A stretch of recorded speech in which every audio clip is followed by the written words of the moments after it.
औज़ुबिल्लाहि मिनश्शैतानिर्रजीम बिस्मिल्लाहिर्रहमानिर्रहीम। अस्सलाम वालेकुम दोस्तों, आज मैं आपको एक ऐसा किस्सा सुनाऊंगा जिसको सुनकर आप सोचने पर मजबूर हो जाएंगे कि ये बेटियां जिनको हम अपने आज के इस माशरे में बेटों के मुकाबले में फौकियत नहीं देते, ये अपने वालिदैन से कितना प्यार करती हैं।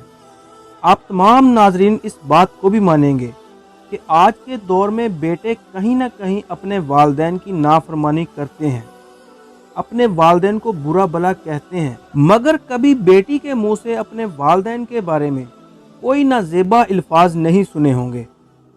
दोस्तों, आज की हमारी ये वीडियो इमोशनल होने वाली है क्योंकि मैंने बजाते खुद ऐसे बेटों को देखा है जो ना सिर्फ वालिदैन को बुरा भला कहते हैं बल्कि घर के किसी मामले में बोलने भी नहीं देते। ये काम अनपढ़ नहीं बल्कि आज के पढ़े लिखे लोग कर रहे हैं, जो समझते हैं बस हमें ही हर चीज़ का पता है, हम ही हर फैसला कर सकते हैं, और इनको घर के किसी कोने में लावारिस करके एक मकान दे दिया जाता है।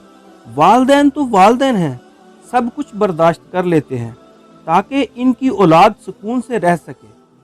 दोस्तों, वीडियो की तरफ वापस आते हैं।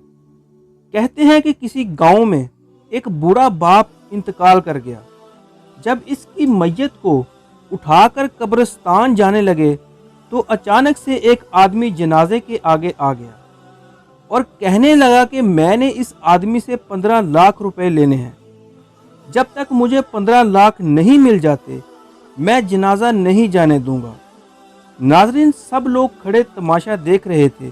इसके बेटे आगे आए और कहने लगे कि मरने वाले ने कभी भी हमारे सामने किसी 15 लाख का जिक्र नहीं किया, तो हम आपकी बात पर कैसे यकीन कर लें और ये कैसे पैसे आपको दे दें।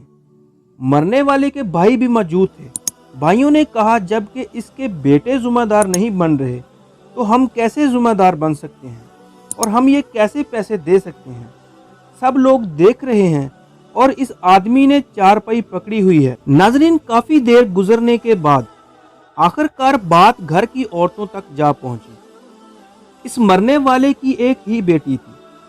जब इसकी इस इकलौती बेटी ने ये बात सुनी तो बर्दाश्त ना कर सकी। इसने फौरन अपना सारा जेवर उतारा और पास जो कोई भी कीमती चीज थी सब कुछ इकट्ठा करके इस आदमी के लिए भिजवा दिया कि अल्लाह के लिए ये जेवर और सामान बेचकर रकम रख लें, मेरे अबू जान का जनाजा ना रोकें।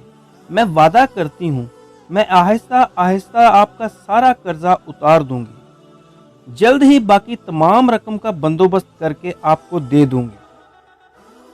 नाजरीन, जब इस शख्स ने ये बात सुनी तो चारपाई छोड़कर खड़ा हो गया। कहने लगा कि असल बात यह है कि मैंने 15 लाख लेने नहीं हैं बल्कि 15 लाख इस मरने वाले के देने हैं, और मुझे इसके वारसों का पता नहीं था, इसलिए ये सब खेल खेला।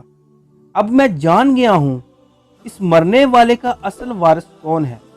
मैं इस बेटी से मिलना चाहता हूँ जो इसकी असल वारिस है। इसका कोई बेटा और भाई इसके वारिस नहीं है। अब भाई और बेटे मुंह तकते रह गए। मोहतरम नाजरीन, जिनकी बेटियां हैं वो बहुत खुश नसीब हैं, लिहाजा बेटियों की पैदाइश पर खुश होना चाहिए। हमारे प्यारे नबी हज़रत मोहम्मद सल्लल्लाहु अलैहि वसल्लम ने बेटियों को बहुत इज्जत का मुकाम दिया है।